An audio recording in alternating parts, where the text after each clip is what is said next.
I'm curious how a nuclear holocaust song starts. This is, let's say, a process that we came up with at the very beginning, and it just played well. Normally, the idea is that the guitarist brings something. But since the very beginning, we tried not to base the song ideas on, let's say, a complete like blueprint of a song. Łukasz would just bring some riffs, basic stuff that then we would try to, I mean me and him, because the whole writing process has always been in the hands of the two of us since the very beginning. So we would kind of put Łukasz's ideas into, I don't know, let's call it a washing machine. I mean, I would simply comment on the whole thing. I would add something like, there's a riff, but actually a beat is going to define it. Quite often we would experiment with, writing a song in our rehearsal room from scratch. Later on, we would move on to a little bit different scheme. Let's say, I play in two other grindcore bands, as far as I remember, because it's difficult to count the whole thing. And, at some point when you hear stuff recorded in the same studio with the same method, because playing all at once is something that has always played for us. And, when you hear the same drummer playing, let's say, in bands with, let's say, similar attitude, well, you want to hear a difference. So later on, we decided that it would be Łukasz bringing more stuff and me trying to, let's say, put it all together instead of like experimenting with improvisation. And I think it played well. So Nuclear Holocaust, however it may sound, will still remain unique compared to all the assemblies that I'm working in. And I suppose this is the process. It's going to be Łukasz bringing stuff, just to summarize my jabbering. This will be me putting the backbone to it, a little bit of discussion, never fighting over the songs. That's it. It plays fine, I suppose. And how complete are the songs when the rest of the band hears them? They're complete. As simple as that. Whenever there's a song idea, we have the whole song.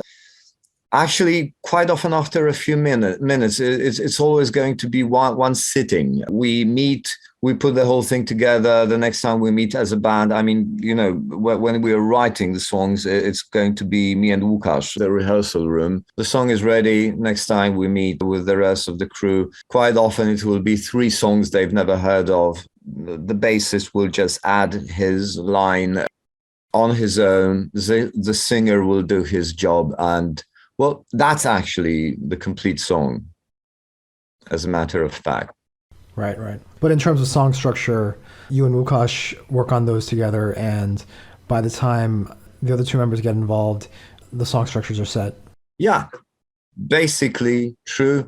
Well, occasionally we add something. I mean, there are some changes that come over time. Let's say when you're working on an album, which is going to be made of like 20, minimum 16, 17 songs. Like, when you're working on song number 10 and you get back to song number 4, you might feel that something is missing. So we would occasionally change something, but still that will be me and Łukasz basically.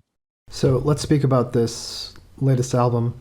It's called Sailing the Seas of Nuclear Waste. Yes. And it will be released through Self-Made God Records on March 3rd. Yeah, again.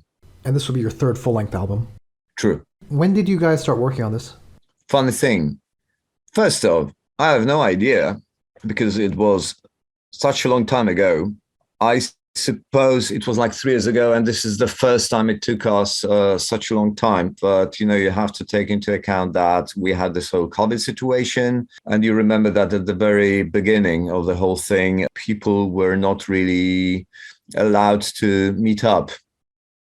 So before, well, when you look at like Metal Archive's website, you will notice that each release, each of those, whether it's an album or a split or a mini or whatever, I can't really remember the whole list. They would come one after another in pretty, let's say, pretty regular fashion. Yes, one after another. It's never been such a long time. Another thing is that when your catalog is, let's say, large enough, you start paying more attention to detail. I've always heard those stories of the importance of your third full album. And I think it had some influence on us. We really wanted to come up with something that we would all agree would be the best of us so far. I think we have managed it each time, but somehow we felt that this was in some ways special, this release. And I hope and believe that we have managed, but mostly it would be either the COVID situation or life, as simple as that. Like, some people getting married, buying a new apartment. Then at some point when you realize that you're just in the middle of writing song number 102, you don't really want to copy yourself. You just want to copy all the bands you've loved all your life. And it all had to slower the process.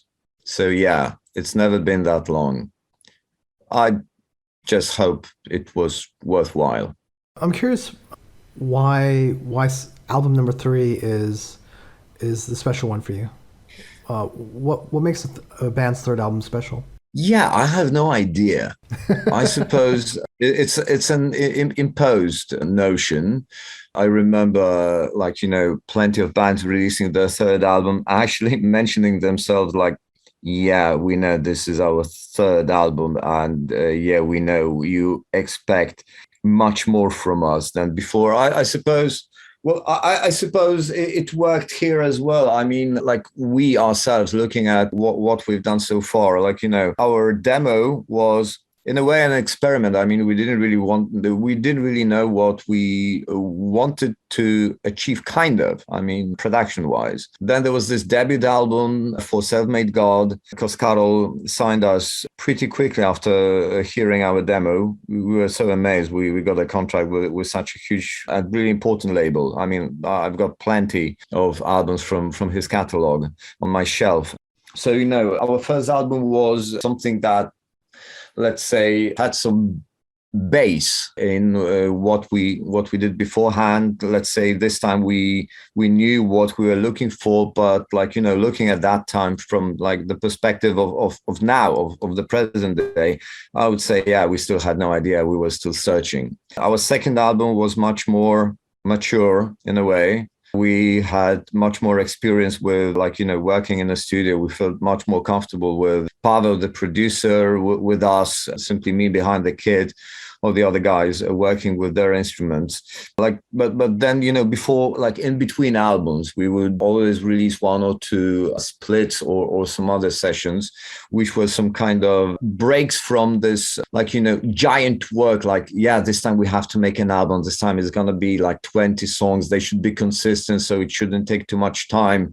It's huge fun to work on a split release when you're supposed to make 4 or 5 songs and that's it. You can just catch a moment, then you can have a break in writing process, and then you can start again with some new fresh ideas. It's been some time. Still, when we started working on this release, we had already put out some productions, let's say, and we knew that we were looking for something kind of different. We really wanted not to repeat ourselves, and I suppose we managed it as well. And each album you're working on is special, but at some point you simply start expecting more from yourself. That's why this one was so important, I suppose. Yeah, and actually it is album number 3. So, well, what a coincidence. And as far as what makes this album different, early on you said that this one is a little bit crustier than your previous releases. Yeah, that's what I've heard.